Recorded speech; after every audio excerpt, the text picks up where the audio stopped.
In the last session, we had given you an assignment to play the success triangle and the attitude game. In that game, we had asked you to make a list of 10 qualities which you would want the person who will work for you or who is going to become a partner with you to have. And then we asked you that out of those 10 qualities which you enlisted, we wanted you to find out how many of them are knowledge, how many of them are skill, and how many of them are attitude.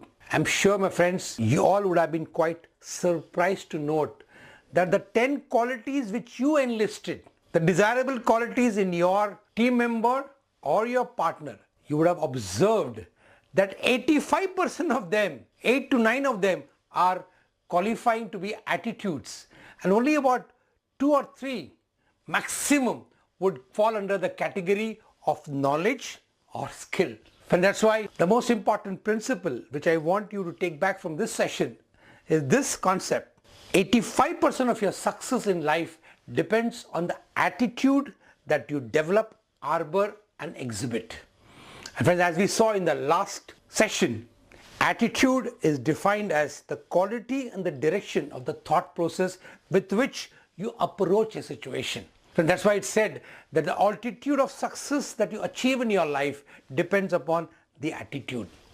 So let us further deep dive into the concept of attitude from the point of view of conscious and subconscious mind, which is the important topic of learning today. Because as you all know, we last time learned that the mother of attitude is your belief. And if you understand the concept of belief as we saw last time, beliefs are the thoughts which you consider to be the truth. Beliefs are also considered to be the bandwidth of perception that you have developed. And it's also considered to be the feeling of certainty of what something means for you. And all these concepts, which is belief, if you understand, is again lodged in the subconscious mind. Because as we know, your mind is divided into conscious mind, subconscious mind. Conscious mind is only about 10% of it. Subconscious mind is about 90% of your mind. But I also want you to understand the distinction. Your subconscious mind has been working since the time you were in the womb of your mother. From that time it has been programmed, and it works 24/7. That is the way it has been designed. Whereas the conscious mind comes into play when you are about 2 to 3 years old, and it works only when you are having the waking hours. And conscious mind is more logical in its orientation, whereas subconscious mind is more emotional in its orientation. And we need to remember that whenever any information is laced with emotion, you automatically gets deposited in the subconscious mind. And that is again the origin of your belief. Belief, as we understood, is the feelings of certainty of what something means. It is not something about truth or untruth, but it is more about what you perceive it as, the way you have conditioned, programmed your own mind. But I also want you to understand the genesis of how habits are created, which again is an outcome of your subconscious mind.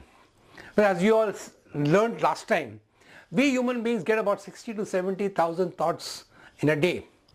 Out of them, 90% are negative and repetitive, 10% are positive.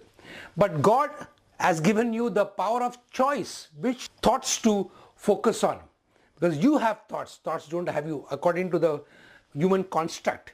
And you choose a thought out of your orientation, conditioning, programming, and out of that choice is what leads you to action. And every action gives you an experience. And every experience gives you a feeling. And feeling is the language of the body. And whenever there is a feeling of pleasure, you tend to repeat it. And that repetition leads you to habit.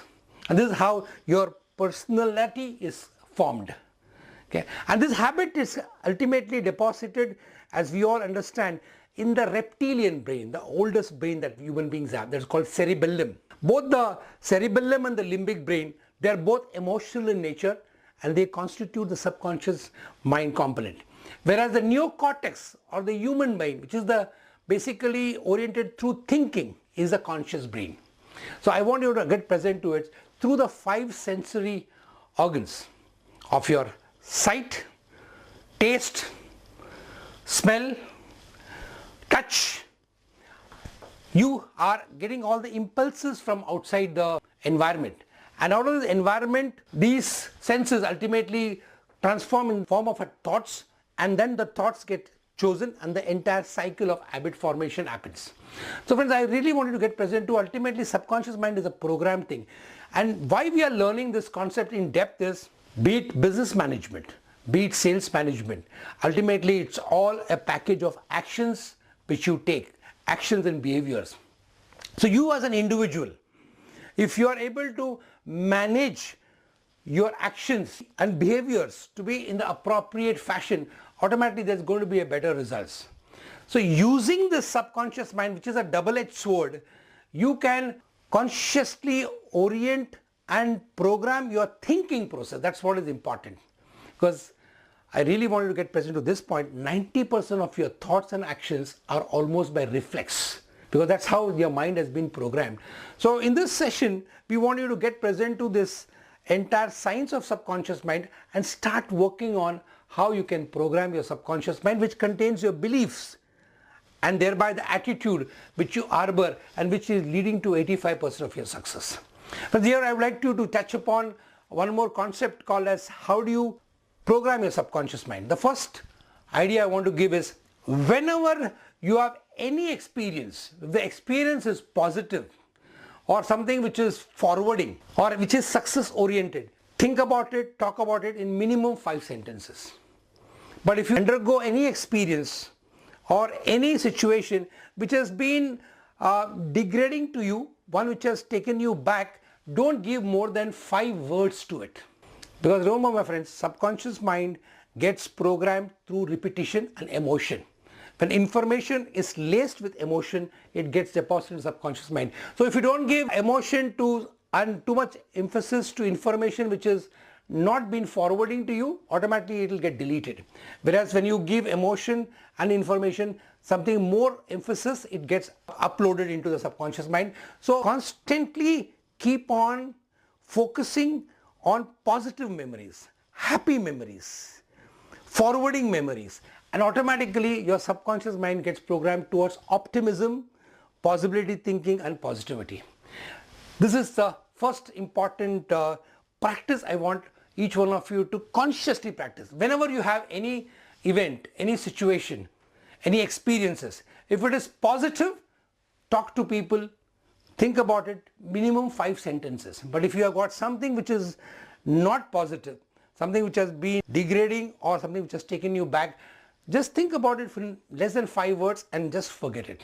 Learn from it and just let it go. So this is the way you can consciously program your subconscious mind. I want to also give you one more experience which I'm sure each one of you have undergone. Just to understand how subconscious mind works 24/7. Sometimes you have a challenging situation or a problem. Think about it emotionally just before going to sleep. And with that intense feeling of wanting to solve the problem, for which you don't have a solution right now, think about it and go to sleep. Many times it may so happen that next day morning when you get up, suddenly a solution pops up. This is again because your subconscious mind has been working on that problem continuously even when you were sleeping. So that is again one more power of the subconscious mind. And friends, this is what you need to consciously work on and ensure that you are able to work. There's one more thing called the reticular activation center of your brain, which again, when it is laced with emotion and information, suddenly you see everywhere that particular object. Like for example, when you decide to buy a car which is red color of a certain make, suddenly you will see that in the coming days and weeks, you see that car everywhere. How does it happen? That happens mainly because your subconscious mind, which has taken that information in, starts looking out and observing and picking it up. So this is the power of subconscious mind, which is humongous. And we in this course want you to consciously work on the subconscious mind in a very programmed, very systematic fashion in which we will take you forward. In fact, we will be using the concept of affirmation or incantation, which is also one more technique of ensuring that you are able to program your subconscious mind towards optimism and positivity. And we will be giving you a number of sheets. In fact, there will be one sheet which will be given to you as an home assignment, which is about how to harbor those positive attitudes. So what I request all of you is, every day morning, just before you have your breakfast, after your bath, stand in front of a mirror, read those affirmations with full vigor, full intensity, full emotion, and loudly, looking into the mirror. And this would enable you to put those statements into your subconscious mind, and which will automatically impact your thinking and thereby your action, and thereby create a habit of positivity and optimism. Okay, so this is going to be a small assignment which I want each of you to practice reading those affirmation sheet which we are going to give you, so that you would, over a period of time, be able to imbibe them and incorporate them in the subconscious mind, and thereby seeing how magically this starts impacting your effectiveness, productivity, prosperity in your life. Thank you.